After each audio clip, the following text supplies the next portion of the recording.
فیض و رحمت تو آرامش بر تو بریزد.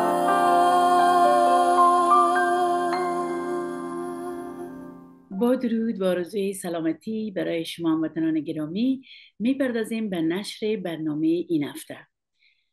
مریم جان، بسیار خوشحال هستیم که باز هم شما را با خود داریم و در برنامه امروز فکر میکنم مریم جان در قسمت بخشش باز هم صحبت میکنیم. البته در قسمت بخش دوم بخشش صحبت خواهیم کرد و سوال اینجاست که چرا ببخشیم مریم جان و بخشیدن واقعی چگونه است؟ این رو میتونیم که بر عزیزان امروز در این مورد صحبت کنیم. خواهش میکنم بفرمایید. منم سلام عرض میکنم خدمت شما عزیزان و خیلی خوشحال و هیجان زده هستم که قرار بخش دوم بخشش رو با شما داشته باشیم. یک بخش شیرین اما در عین حال سخت و تلخ هست.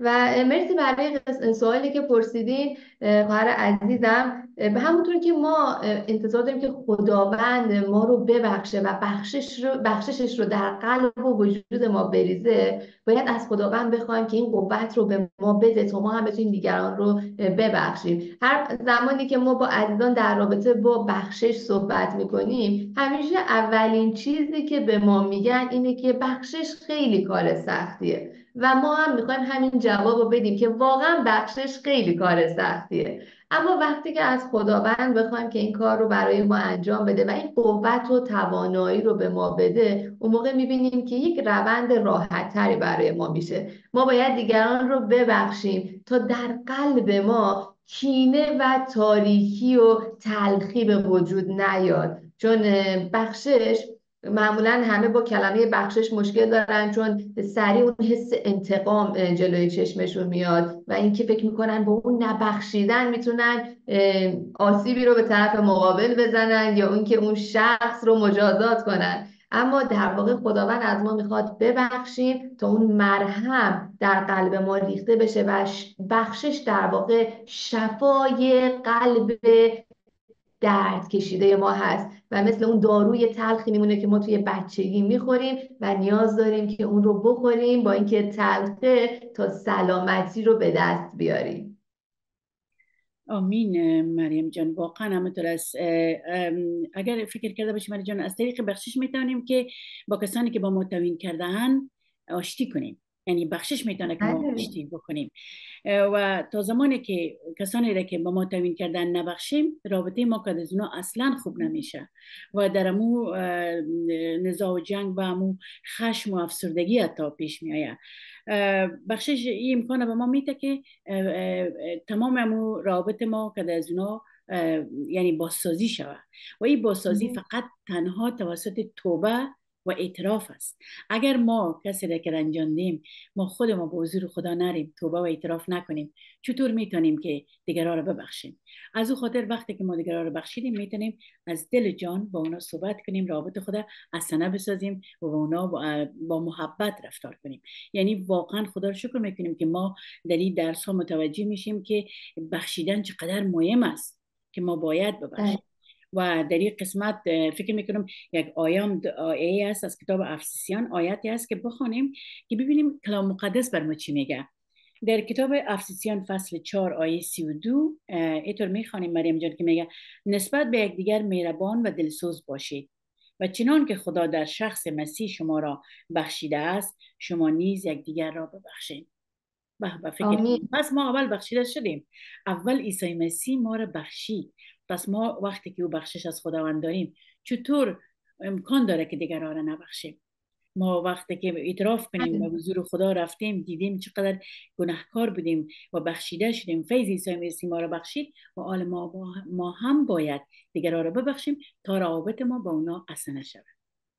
بله برقیس جان، کاملا درست میگین و خیلی به نکته عالی اشاره کردین. البته باید هم به این توجه کنیم که وقتی که یک اتفاقی برای ما میفته که ممکنه ما فرزندمون رو از دست داده باشیم، ممکنه که کسی از مال ما رو دزدیده، پس توی این زمانها بخشش سخت‌تره. پس وقتی یک اتفاقی تازه هست ممکنه ما در همون لحظه نتونیم که ببخشیم اون شخص رو.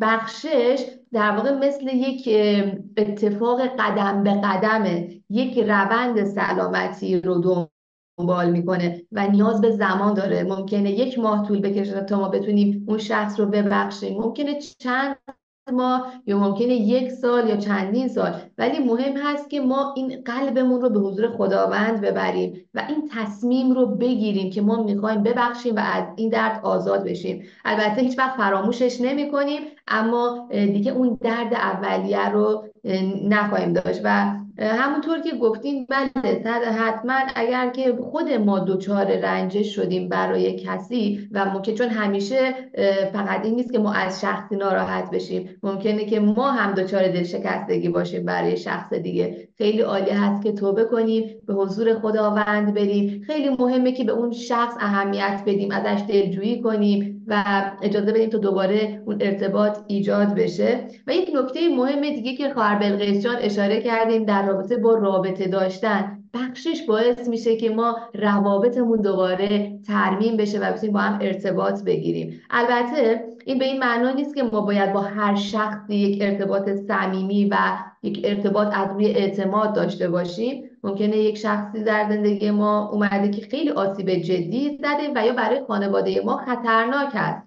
و به طور مثال اگر همسایه من یک کار خیلی وحشتناکی رو توی خانواده من کرده و من این رو میدونم که ممکنه برای خانواده من باز ایجاد خطر کنه، بخشش اینجا به این معنا نیست که ما دوباره به اون شخص و به اون خانواده اعتماد میکنیم یا به اون شخص، اما به این معنا هست که اگر اتفاقی توی اون خانواده میفته، به طور مثال خونه همسایه‌مون آتیش میگیره، نه آتیش سوزی میشه، اینقدر بخشش داریم در دلمون که در خونه رو باز کنیم، یک ظرف آب ببریم یا تلفن بزنیم به آتش نشانی و بخوایم اون رو دوباره محبت کنیم. پس خیلی مهمه که ما اون اشخاص رو ببخشیم تا بتونیم در جایی که لازمه محبتشون کنیم. و پس صرفا میخواستم به این نکته اشاره کنم که بخشش همیشه به معنای این نیست که ما به دیگران باید اعتماد کنیم یا به کسی که به ما صدمه زده دوباره باید اعتماد کنیم، اما میتونیم اون شخص رو محبت کنیم، میتونیم از کینه و خشم نسبت به اون شخص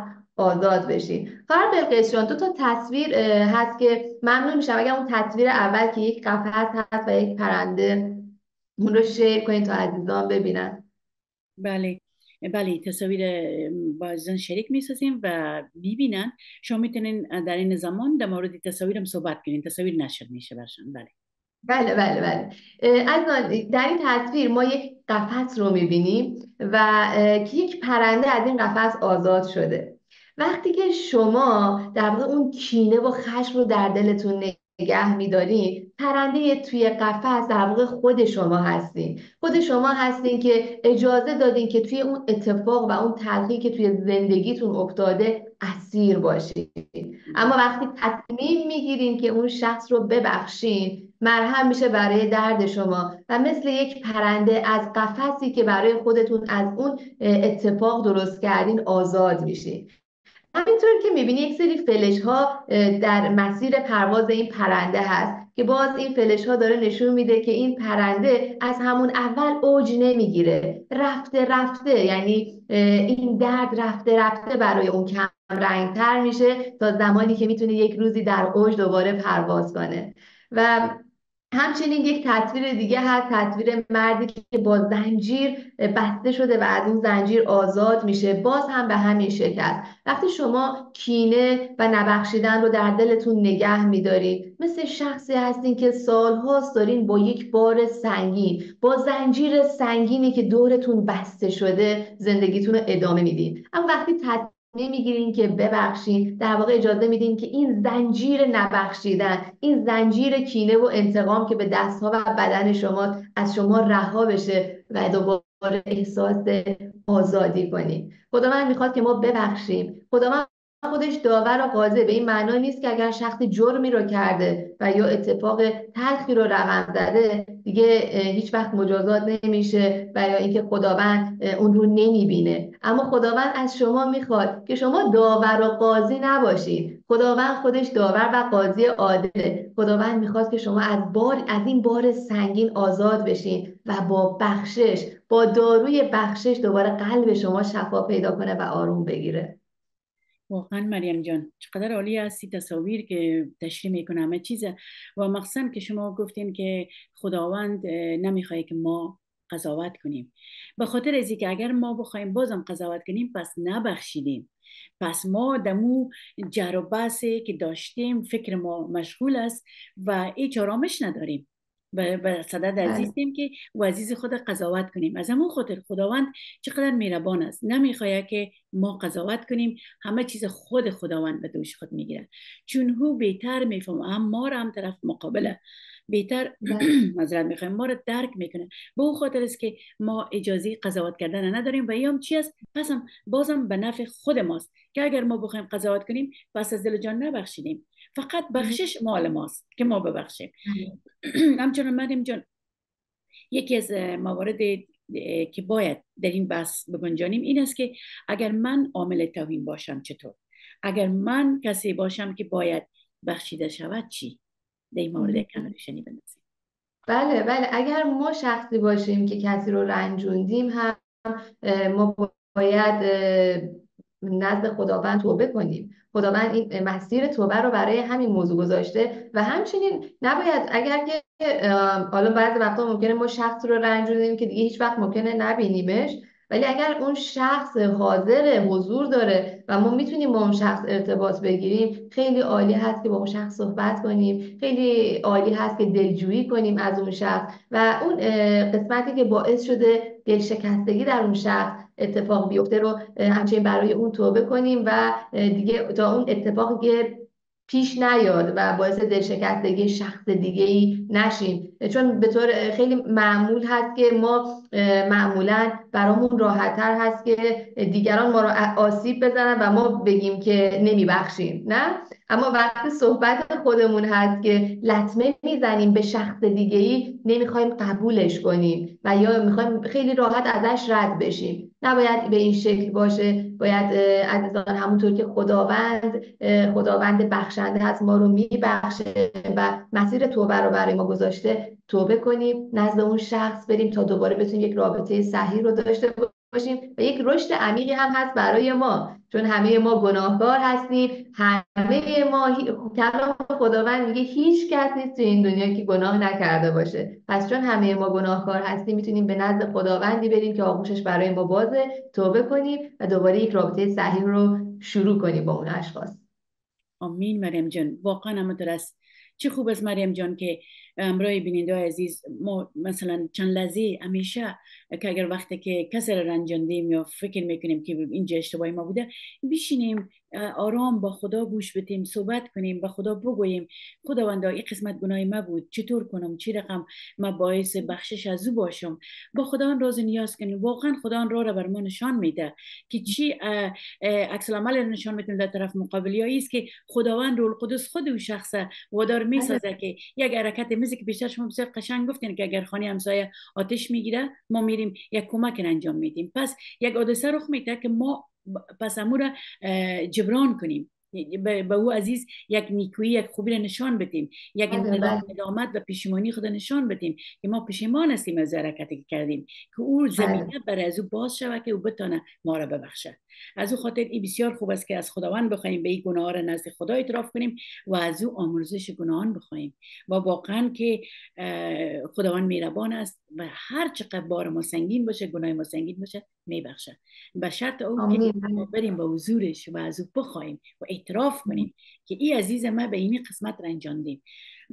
این بسیار کار میکنم و همچنان میخوایم از عزیزان خود پرسان کنیم آیا کس هست که باید ببخشن و از خدا بخواین که اگر احساس میکنین کسی را که شما باید ببخشین و مشکل است بر شما، از خدا بخواین، از خدا بخواین که تا آنها را کمک کنه که ببخشن. و یک موضوع دیگه است مریم جان که این صحبت ها در مورد بخشش برای التهام زخم های ماست، برای التهام زخمای قلبای ما است که لطفاً خواهش میکنیم که ما این تراما یا این زخمایی که داریم این رو ببریم به حضور خداوند و خداوند است که واقعا شفای تمام زخمای ماست و ما یگانه زخم ای است که اگر ما بفهمیم که کسی را رنجاندیم و نتونیم ببخشیم یا کاری نکنیم که او ما رو ببخشه، این زخم واقعا دائمی میباشه. پس بخشیدن التهام بخش زخمای قلب‌های ماست. خدا رو شکر میکنیم عزیزان. امیدوار هستیم که این بخش دوم بخشش هم باعث برکت شما بوده باشه مثل برنامه قبلی. و ما شما میخوایم اگر کدام در این موضوع یا موضوعات دیگری هست که برای شما دعا شود، خواهش میکنیم با ما تماس بگیرین و ما برای شما در دعا میباشیم. به این امید و این آرزو برنامه این هفته خدا پایان میرسیم با شنیدن یک سرود قشنگ که اون التهام بخش زخمای قلبای ما خواهد بود. آمین. خدا نگهدار. واقعا مریم جان و عزیزان خدا به خدا میسپاریم.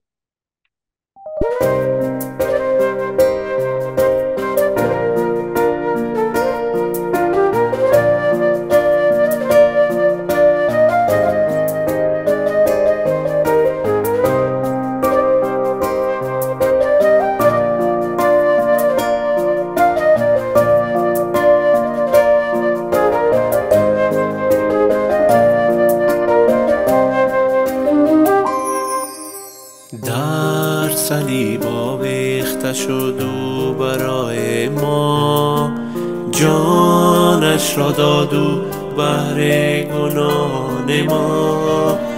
در صلیب آویخته شد او برای ما، جانش را داد او بهر گناهان ما. محبت پدر اثبات شد در عیسی، از زخمای او من یافتم شفا. محبت پدر اثبات شد در عیسی، از زخمای او من یافتم شفا. مسیح من با تو زندم،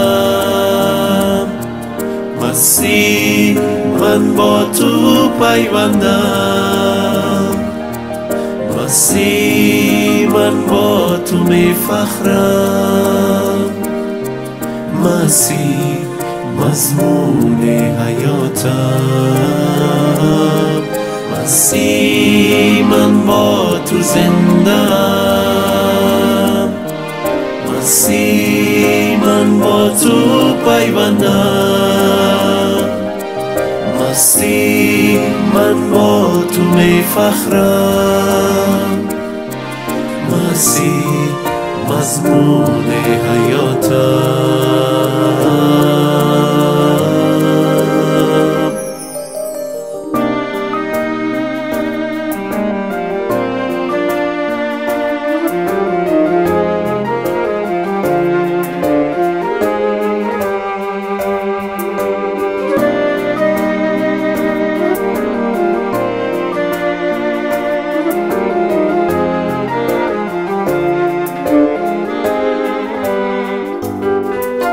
خون پاک تو ریخته در جلجتا، همه عیب و گناهم در تو عیسی.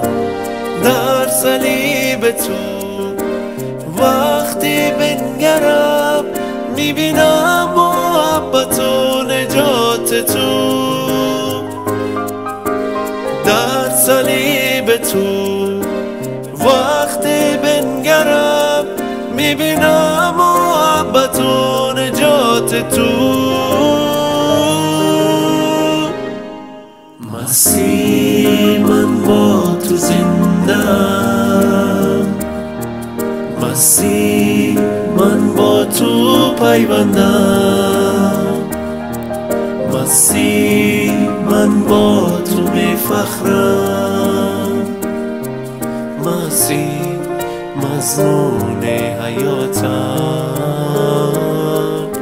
مسیح مضمون حیاتم.